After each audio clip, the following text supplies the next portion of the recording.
pag-aabutan, lalo na po dito sa Luzon, habang ang shear line ay nagdudulot ng mga isolated rains sa may Bicol Region, Visayas at Caraga.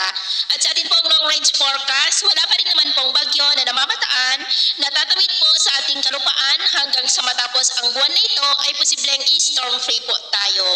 At sa lagay ng ating panahon, ngayong madaling araw ay nakakaranas ng mga isolated rains sa ilang bahagi ng Cagayan Valley, lalo na sa Silangan, Apayao, Mountain Province, ilang bahagi ng Quezon, Bicol Region, Marinduque, Calapan, Southern Palawan, Aklan, Capiz, Northern part ng Negros, Cebu, Bohol, Leyte, Samar Provinces, at Caraga. At mamaya po ay sisikat ang araw sa malaking bahagi ng bansa,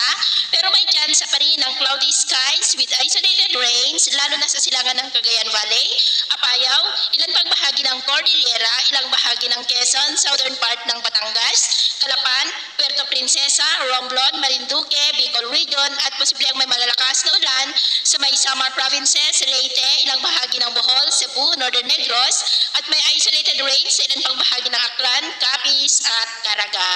At mamayang hapon, posible pa rin ng mga cloudy skies with isolated rains sa may Southern Luzon, Visayas, ilang bahagi ng Mindanao, at ilang bahagi ng Northern Luzon, kaya mag-ingat po tayo dahil posible ang mga banta ng mapagbaha at pagguho ng lupa,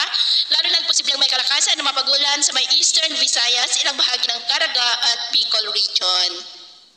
At sa atin naman pong mga baybayin, maalon po ngayon sa mga baybayin ng Ilocos Norte, Batanes, Babuyan Islands, Northern Seaboard ng Cagayan, at silangang baybayin ng Luzon, maging po sa Northern Seaboard ng Northern Samar, Seaboard ng Eastern Samar, at Dinagat Island Seaboard. Ng mga alon dyan ay posible po na aabot hanggang sa 2.3 to 3.8 meters height. Kaya hanggat maaari po, iwasan na muna natin ang papalaot dyan sa mga may kulay pula para mas makaiwas sa mga sakuna